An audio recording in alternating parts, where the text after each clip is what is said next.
Jemaat Ahmadiyah Malaysia ingin menarik perhatian masyarakat Malaysia dan antarabangsa mengenai penganiayaan dan ketidakadilan yang dilakukan terhadap mereka. Golongan ini telah difatwakan sebagai terkeluar daripada Islam atau dianggap sebagai kafir.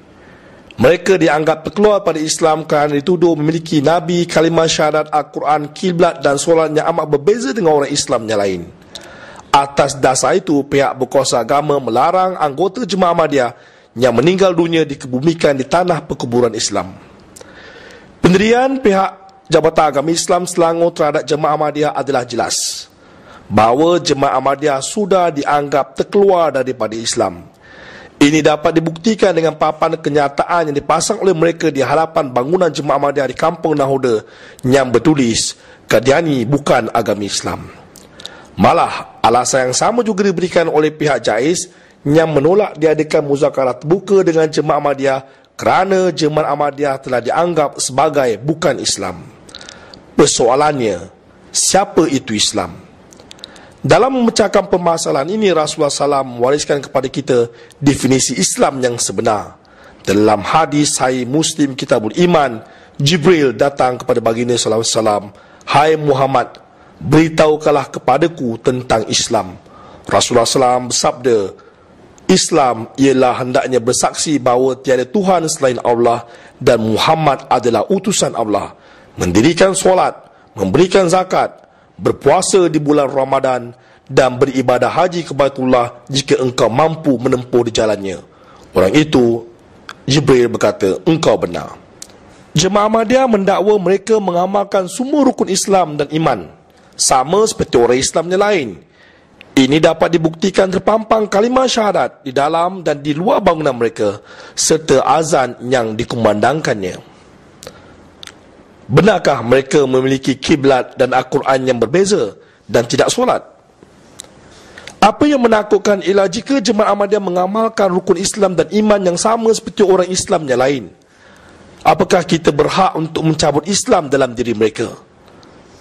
Rasulullah SAW memberi peringatan, barang siapa memanggil menyebut seseorang kafir atau musuh Allah, padahal sebenarnya bukan demikian, maka ucapan itu akan kembali kepada orang yang mengatakan itu.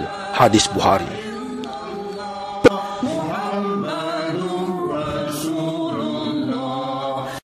Soalannya lain ialah mengapa JAIS menolak diadakan muzakarah terbuka? Sedangkan Jemaah Ahmadiyah menuntut diadakan muzakarah terbuka selari dengan perintah Allah SWT yang memerintahkan di dalam Al-Quran, "Serulah manusia ke jalan Tuhanmu dengan hikmah dan pelajaran yang baik, dan bantahlah mereka dengan cara yang baik. Sesungguhnya Tuhanmu lebih mengetahui tentang siapa yang tersesat dari jalannya, dan dialah yang lebih mengetahui orang-orang yang mendapat petunjuk." Surah 16 ayat 125. Jemaah Ahmadiyah juga mengatakan bahawa pihak Majlis Agama Islam dan JAIS melakukan ketidakadilan kerana bidang kuasa mereka hanya tertakluk kepada orang Islam sahaja.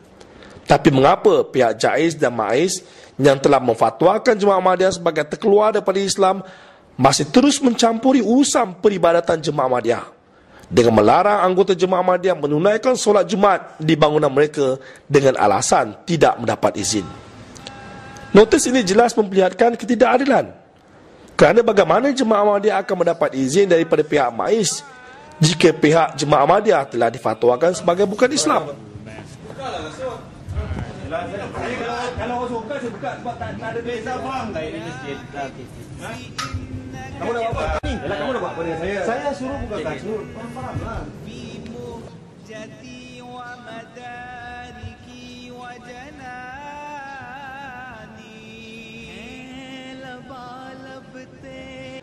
Dan notis ini membuktikan dakwaan Jemaah Ahmadiyah adalah benar, bahawa pihak MAIS dan JAIS menyalahgunakan bidang kuasa mereka yang sebenarnya tertakluk kepada penganut agama Islam. Di sisi lain, nampaknya pihak JAIS melanggar fatwa kerana notis tersebut seolah-olah pihak JAIS masih menganggap Jemaah Ahmadiyah di bawah bidang kuasa mereka. Lebih parah lagi, Dr. Hasan Ali dan JAIS secara terang-terangan mengatakan mereka akan mempergunakan Majlis Perpandanan Serayang dan pejabat tanah daerah Gombak untuk merampas merobohkan bangunan Jemaah Ahmadiyah atas alasan menyalahgunakan tanah dan bangunan. Apakah tindakan Dr. Hasan Ali ini merupakan satu ketidakadilan? Mereka ingin meroboh dan merampas atas dasar Jemaah Ahmadiyah menjadikan bangunan mereka sebagai masjid. Sedangkan Jemaah Ahmadiyah terpaksa bersolat di bangunan itu kerana mereka telah dianggap terkeluar pada Islam. Bagaimana anggota Jemaah Ahmadiyah mahu berimam dengan golongan yang memfatwakan mereka sebagai kafir? Dan apakah jemaah lain boleh menerima anggota Jemaah Ahmadiyah menjadi imam mereka? Persoalan lain, apakah Dr. Hasan sanggup berimam dengan golongan yang telah memfatwakan dirinya sebagai kafir? Ini peringatan Allah SWT berikan kepada golongan yang mau menghalang nama Allah disebut di dalam masjidnya.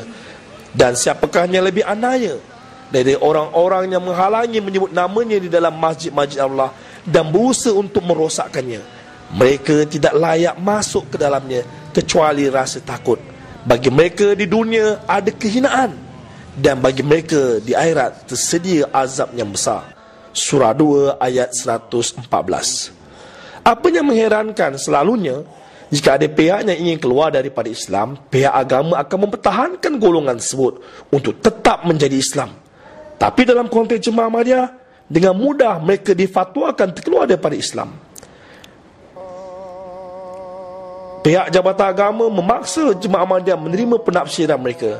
Sedangkan ini peringatan Allah SWT mengenai persoalan keimanan. Jikalau Tuhanmu menghendaki, tentulah beriman semua orang di muka bumi seluruhnya. Maka apakah kamu hendak memaksa manusia supaya mereka menjadi orang beriman semuanya?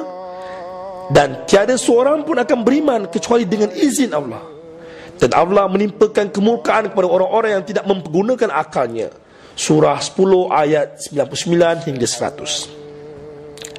Jemaah Ahmadiyah juga dikatakan mengancam keselamatan negara. Persoalannya, siapa yang melakukan provokasi dan ugutan? Jemaah Ahmadiyah dikatakan memecah belahkan umat Islam di negara ini. Apa penyelesaian Al-Quran terhadap permasalahan ini? Dalam ayat Al-Quran, sesungguhnya orang-orang yang memecah belahkan agamanya dan mereka terpecah menjadi beberapa golongan, tidak ada sedikit pun tanggungjawabmu terhadap mereka. Sesungguhnya urusan mereka hanya terserah kepada Allah. Kemudian Allah akan memberitahukan kepada mereka apa yang mereka perbuat. Surah 6 ayat 159.